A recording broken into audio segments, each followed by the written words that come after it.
We've been screwed by Canada. But Trump's anger at the trading relationship goes way back.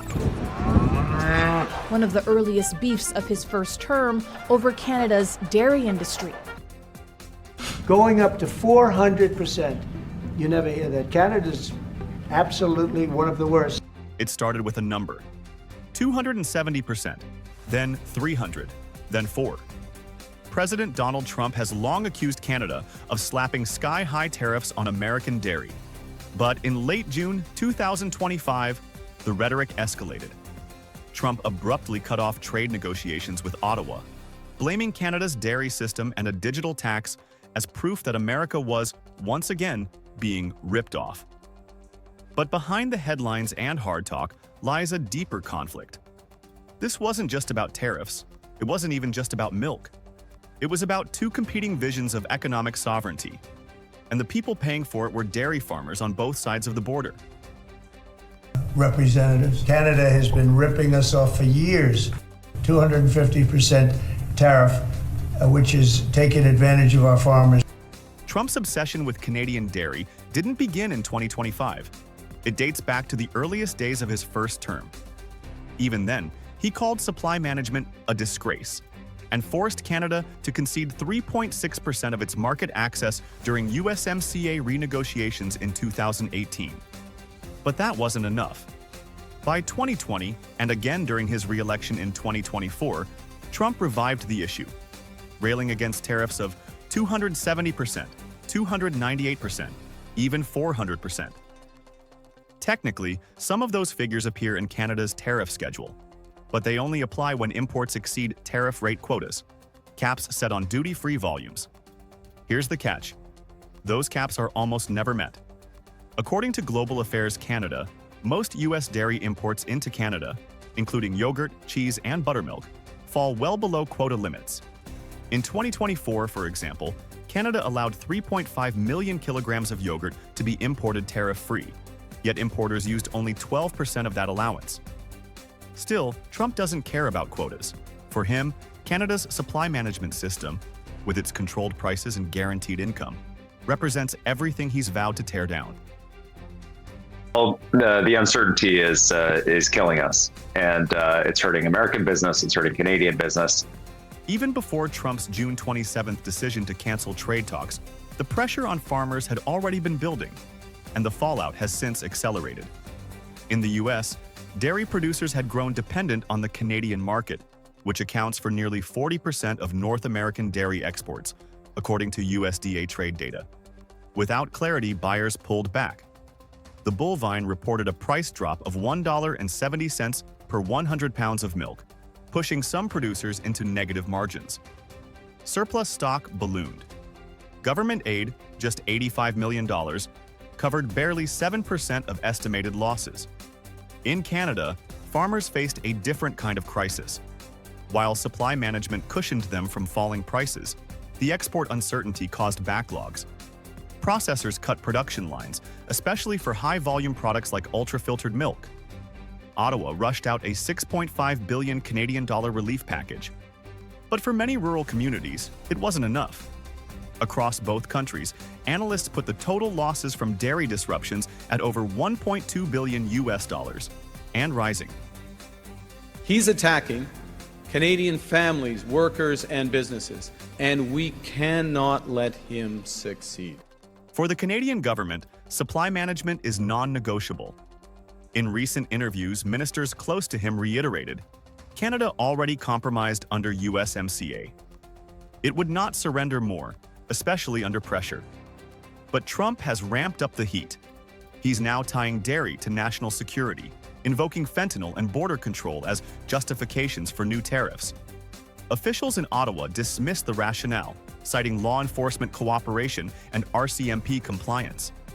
Canada's provincial leaders, acting independently but in coordination with Ottawa, have escalated their response. British Columbia has floated fees on U.S. commercial trucks. Ontario has considered a 25% electricity surcharge. Alberta, long skeptical of federal mandates, has joined a Team Canada front. The message is simple. Canada won't trade milk for metals or energy. dairy makes up just 0.1% of all US-Canada trade, according to Statistics Canada. But it carries massive political weight. For Trump, it's leverage, a symbol of unfair deals. For Carney, it's identity, a pillar of rural stability. For farmers, it's not a symbol, it's their life. Trump may think tariffs are beautiful, but for thousands of families in Wisconsin, Quebec, and Alberta, this is starting to feel like a disaster. And unless leaders find a path forward, soon, the next casualty of this trade war won't be numbers. It'll be trust. He has for a long time been fixated on dairy farmers in Canada. And he thinks the Canadian government is protecting a relatively small number of dairy farmers in Canada by putting, tariffs and quotas on U.S. dairy. In most places, a glass of milk is just a drink. But between the United States and Canada, it has become a symbol of something much bigger: a growing trade rift, simmering political tensions, and two very different visions of economic sovereignty. At the heart of the conflict is Canada's dairy supply management system. This system sets strict quotas on production and imposes tariffs as high as 300% on imports that exceed those limits. It's designed to protect Canadian farmers, ensuring stable prices and domestic food security. And here's my problem with Canada. Canada was meant to be the 51st state because we subsidize Canada by $200 billion a year. Under the USMCA, successor to NAFTA, Canada agreed to open a portion of its dairy market to American producers through tariff-free quotas. But U.S. officials argue that the way these quotas are allocated makes it almost impossible for American companies to actually benefit. Quotas are being granted to Canadian-owned processors, they claim, locking U.S. suppliers out of the market by design. What was supposed to be a technical adjustment to level the playing field has become a source of frustration, mistrust, and ultimately, retaliation. In response to what it sees as unfair treatment, the U.S. government imposed broad tariffs on Canadian goods, targeting not just dairy, but also lumber, aluminum, and steel. Deal with is Canada. The people that, now this was Trudeau, the people that good old Justin, I call him Governor Trudeau, his people were nasty. And they weren't telling the truth. They never told the truth. You know that, they'd say, well, we don't charge. Well, they do. They charge tremendous. They charge tremendous. Then came another flashpoint: Canada's 3% digital services tax, aimed at large multinational tech firms operating in the Canadian market, most of which are American. Washington condemned the move, calling it discriminatory and retaliatory, arguing that it unfairly targets US-based companies like Google, Amazon, and Meta. The reaction was swift. Canada defended the tax as a matter of digital fairness, while the US escalated pressure by threatening to pull out of ongoing trade talks.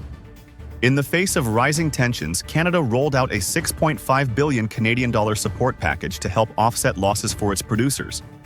At the same time, Ottawa introduced the One Canadian Economy Act, a plan to unify its fragmented domestic market by removing interprovincial trade barriers, ensuring internal economic resilience in case U.S. exports decline further. At this stage, the conflict had clearly evolved beyond dairy.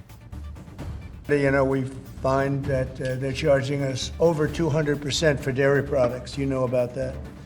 And when I left, we had that well taken care of, but under Biden, they just kept raising it. Very difficult to deal with the Canadian. The impacts are already being felt on both sides of the border. In Canada, public sentiment has hardened. Social media campaigns calling for the boycott of American products have gone viral. Supermarkets have begun pulling U.S. dairy and meat products off shelves. South of the border, American dairy farmers in key states like Wisconsin and Minnesota are facing severe losses. Without access to the Canadian market, millions of gallons of milk are now being dumped or sold at rock-bottom prices. Many family farms are teetering on the edge of financial collapse. Meanwhile, the tech sector is watching closely. If Canada's digital tax survives and succeeds, it could become a model for other countries, potentially triggering a wave of digital taxation across Europe and Asia. That would erode the profitability of American tech exports and create a patchwork of regulatory headaches. legal experts are also warning that the dispute threatens the long-term viability of the USMCA. If either side brings formal complaints to the WTO or invokes retaliatory clauses, the framework of North American free trade could begin to unravel. Last night I had a good conversation with President Trump, and we agreed to recommence our negotiations with a view to the 21st of July deadline. This didn't start as a geopolitical crisis. It started with milk. But trade, in the modern world, is no longer just about goods crossing borders. It's about values, leverage, and who gets to define the rules of engagement. When partners become rivals and economic tools become weapons, the cost is rarely limited to tariffs and taxes. Trust is broken, markets shift, communities suffer. This isn't just about dairy anymore, it's about what kind of global economy we're building and who gets left behind when it breaks. For Canadians here in the United States, the first 6 months of President Donald Trump's second term have left many feeling like outsiders, in some cases, like an adversary on American soil. Donald Trump sees negotiation as domination. In his second term, that mindset hasn't changed, especially when it comes to Canada. He slammed tariffs on their steel, aluminum, and cars.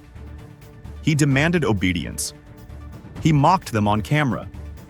And when Canada pushed back with a digital tax, he shut down all trade talks in response. Then Canada blinked, on the surface. They canceled the tax. Trump declared victory. But beneath that win was a storm quietly forming. Because this wasn't just about taxes. It was about Trump's style of diplomacy, and how it's starting to backfire in ways he didn't anticipate. We have a lot of supporters in the United States, including in the steel and aluminum industry, people who buy our steel and aluminum. So we're not playing, despite what Mr. Trump says, we actually have cards in our deck. The Trump doctrine is simple. Apply pressure until the other side cracks. Whether it's China, Europe, or Canada, the playbook rarely changes. In Canada's case, he hit hard. After months of rising tensions, he threatened new tariffs and a Section 301 probe unless Ottawa dropped its digital tax. And when Prime Minister Carney finally did, Trump made no secret of his dominance. There was no concession in return. The tariffs, up to 50% on steel and autos, remained. The US still treats Canada as a trade threat, not a trusted partner. For Trump, it was mission accomplished. But that approach, bold, brash, and one-sided, is leaving behind more than headlines. It's leaving bruises. And now, those bruises are becoming backlash. Trump thrives on loud gestures. Carney, by contrast, plays the long game. After the tax was withdrawn, Canada didn't erupt in protest. There were no angry statements or dramatic walkouts. Instead, Ottawa re-entered the talks quietly, but with purpose. Their target? Not just a resumption of trade, but relief from the very tariffs that triggered this conflict. Canada knows what it's doing. Their economy may be smaller, but their position in US supply chains, especially in metals and autos, is significant. And they've begun leveraging it behind closed doors. Former diplomat Colin Robertson called it a shrewd move. The tax had to go eventually. But by timing it precisely, Carney made it look like a concession, while keeping the bigger cards in play. The goal now is strategic. Reshape the relationship, not just patch it. In this way, Trump's hardball tactics haven't shattered Canadian resistance. They've deepened it and forced it underground. Canadians in the U.S. who spoke with CTV News say Trump's looming foreign policy has cast a shadow of doubt on their future abroad. While Carney stays quiet, the emotional impact of Trump's style is loud, especially among Canadians living in the U.S. Many now say they feel like outsiders. Some fear crossing the border. Others worry about being detained or denied entry, even with green cards. In families with U.S.-born children, there's anxiety about being separated. This isn't just about policy anymore, it's personal. Trump's foreign policy has recast Canada, not as an ally, but as an adversary to pressure. And Canadians are noticing. This Canada Day, the White House said nothing. There was no recognition of shared values or partnership. The silence felt deliberate. And it confirmed what many already felt, that the old friendship is cracking. The trade talks may continue. A deal may even be signed. But the damage Trump is doing through his diplomacy may be harder to undo. By treating Canada like a rival to conquer rather than a partner to respect, he's triggered a shift. Slow, steady, but unmistakable. A new national pride is rising in Canada. A new skepticism is taking hold. And a new kind of resistance is forming. Not loud, but lasting. Because in diplomacy, winning the battle isn't enough, especially when your victories come at the cost of trust.